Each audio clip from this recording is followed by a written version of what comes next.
So this is the cold chamber. It's basically a giant refrigerator for testing the thermal performance of caravans. And that's pretty much all I can tell you about it right now. So I'm going to get inside the van and meet someone who knows an awful lot more. So Martin, tell us a bit more about this shiny white space we're sitting in. Well, we're in the Truma Climate Centre. This is a building that we built at the end of 2012. Quite simply, this is a large refrigerator. We also have the ability to turn the button the other way and make it a warm centre. And we built this place really to test British-made caravans and motorhomes, just to check their thermal insulation. And how exactly does it work? Well, if your viewers can forgive me for a second in being a little bit too techie, the procedure is quite detailed actually, and it's set out in a European standard. We bring a caravan or a motorhome in on the first day, and then our engineers actually spend some time putting probes into the caravan or the motorhome. This is basically a temperature gauge, and they're put in various specific areas of the caravan or the motorhome.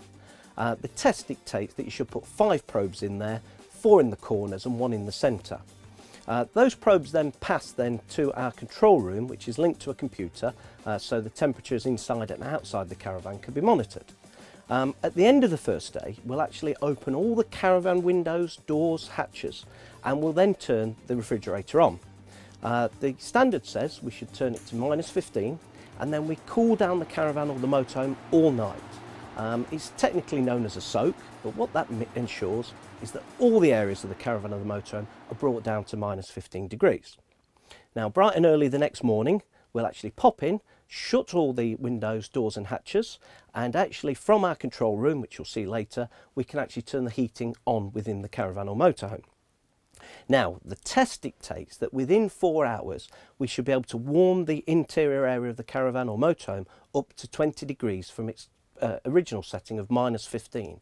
So that's quite a lot of work for the heating system in conjunction with the insulation in the caravan or motorhome to do. In our control room, we'll monitor that very, very carefully, and the caravan or motorhome gets a pass if it has reached that 20 degrees within 4 hours. So is that then the end of the test? No, it's actually just part 1 of a 3-step process. The second part of the test is to actually stabilise the temperature at 20 degrees.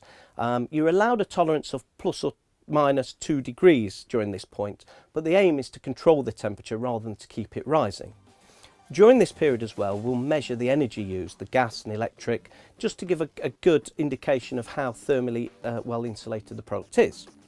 Providing that's gone all right, then the third and final part of the process is to introduce water to the caravan or motorhome, just to make sure that water can be passed through and reach all of the pipes and shower points. If all 3 points have passed, then the product will get a rubber stamp and a very detailed report just saying how well it's performed. And what's the fastest time anyone's ever achieved this in? Well, since we started in 2013, we've had times reduced very significantly. We've gone from many passes just under the 4-hour mark to actually last year just having a single axle caravan that completed the test in just 64 minutes. And do manufacturers always come along with their finished product? That's certainly how the test started, but what we've actually done in later years is seen manufacturers bring in very early prototypes that will actually never see the light of day in a dealer showroom. The purpose there is to bring them in at an early point and find out where they perform particularly well or where there's some improvements that could be made. Sometimes vehicles come back for 2 or 3 tests just to show the various stages of development. And is there any difference in the testing between caravans and motorhomes? Although the standard is the same for both vehicles, we do find very significant differences when we're testing. The front cab of a motorhome is like a heat sink. Because there's such a dense engine area there, it does tend to attract heat away from the living area, which means that they, on general, will take longer to pass a test. And also you have to be very careful in the way that the warm air is moved around the vehicle in a motorhome, particularly at the front end, to make sure that it's also very good for habitation purposes. So you say people come back and improve them. Surely no one's actually failing these tests anymore? No, without breaking any confidences, we've had quite a few failures in here. What we tend to find though is that in the way that we actually give information back to the manufacturer, whether that's through thermal imaging or through additional probes that we can add to the 5 that are required by the standard, we can give back a lot of information that can allow them to make changes and modifications to come back maybe only weeks or months later and actually pass with flying colours. Now, as you can hear from the fans, the test's now underway and it's getting really chilly.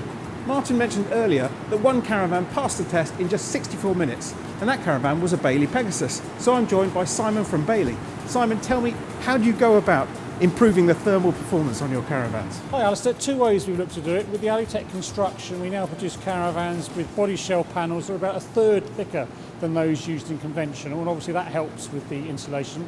And secondly, we've changed the components we used in the panels, so we use a high density polystyrene core, and also we use GRP on the outside instead of aluminium, and that's an insulator as opposed to conductor. And how much insulation do you put into these caravans? I'm glad you asked me that. I've got a cross-section here of our current Alitech body shell. You've got the side and the ceiling panels here, both 32mm thick, so about a third thicker than traditionally used in a caravan or a motorhome, and the floors are 44mm thick. 44. So. And has that increased a lot over the years then? So the panels are about a third thicker than they were perhaps 4 or 5 years ago in the conventionally built product. Also, we've changed the materials we've used. So we've got a higher density polystyrene insulation core, and we use GRP on the outside, which is an insulator as opposed to traditional aluminium, which is obviously a conductor of heat. Moving inside the caravan, how do you go about eliminating cold spots within the van? As part of the development process, we now work very closely with the suppliers, in this case it's Truma, not only looking at the insulation of the caravan, but also looking at the heating system, how best to install it and how to get the best out of the heating system. So we spent about 6 months with Truma looking at how we install the system. So we're very much looking at positioning of the heater, positioning of the ducting, etc., whether we route it through inside the caravan rather than outside. So we're very much looking at how we can install it to make it as effective as possible for the customer inside. So where you put the vents and things like that? Absolutely right, positioning of vents, positioning of ducts. Right, so everything's up to temperature. It's minus 15 out here, and it's about 20 degrees inside there. In case you don't believe us, we've brought with us a thermal imaging camera to prove that there's no faking. 1, 2, 3. So now we're in full colour. And I'm nice and yellow because this coat's doing a fair job. Everywhere around is blue, showing just how freezing it is in here. If you look at the caravan, we've got lots of blue where there's insulation, where it's keeping it nice and warm and retaining that heat. And look in the windows and you can see the warmth, the yellow inside, because there's a 35-degree differential between inside and outside. And if you want to see some serious heat loss, it's pouring out of my head. So the caravan's been in the chamber all night. It's getting nice and chilly in there. Before we get too chilly ourselves, we've come into the control room. Martin, tell us what's happening on the computer at the moment. As you say, the caravan's been in the cold chamber all night, and John and I have just got in and satisfied ourselves that all the probes are showing an average of minus 15 degrees. So the next step is we're going to go in and shut all the doors, windows and hatches, and then we're going to pop back into the control room and turn the heating on and start the test. So what would we expect to see during the test?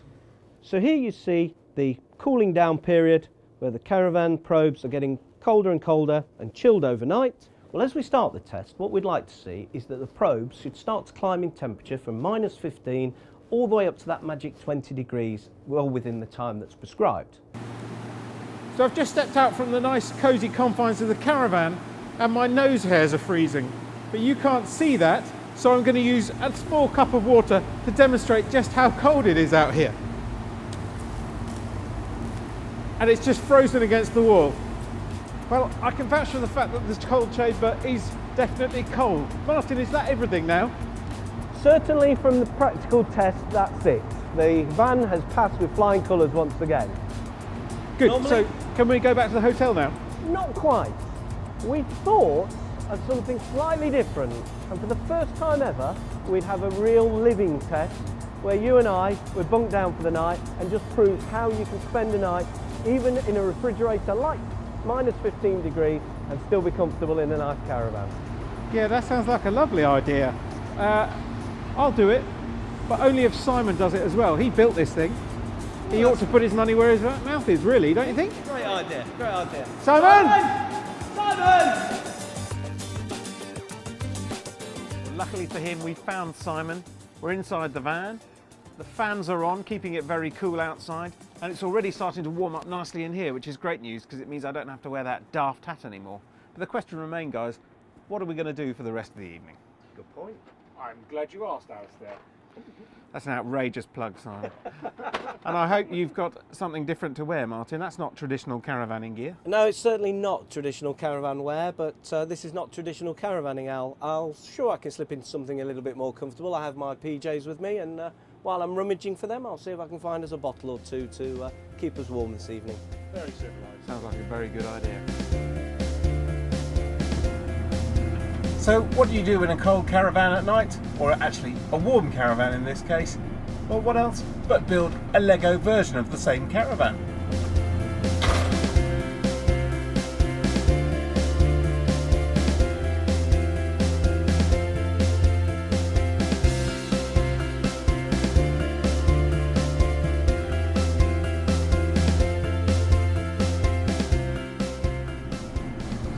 And welcome back. After literally minutes of work and no errors at any point, no wrong turns, we've produced a perfect miniature caravan. Now, should we go back to the wine? Indeed.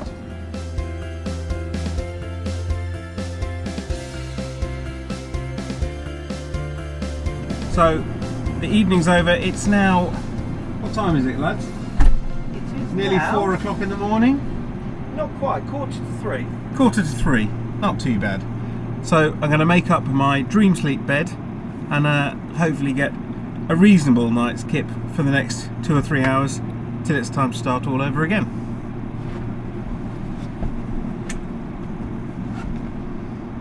I would point out, however, that it's lovely and warm in here. And I've just been outside in my pyjamas and it's not warm out there. Good night, Simon. Good night, Martin. Good night, Al. Sweet dreams. Who was that? Martin, was that you? Oh, it's got to be a long night at this rate. Well, everyone's asleep now, and I think it's time for me to turn into. I'll see you in the morning.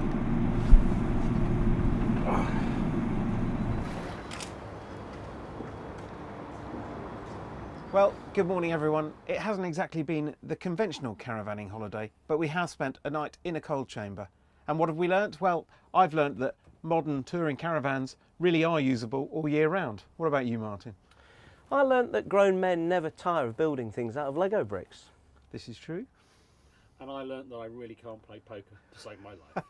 That's true. Don't forget that you can win a caravan just like this by going to the Truma website. But that brings us to the end of the first part of the show. We'll see you after the break. Truma is giving you the chance to win a brand new Bailey Pegasus. It'll come packed with Truma goodies, making a prize worth up to £25,000. For your chance to win, simply head along to the Truma stand at the NEC Caravan, Camping and Motorhome Show, or visit the Truma UK website where you'll also find full terms and conditions.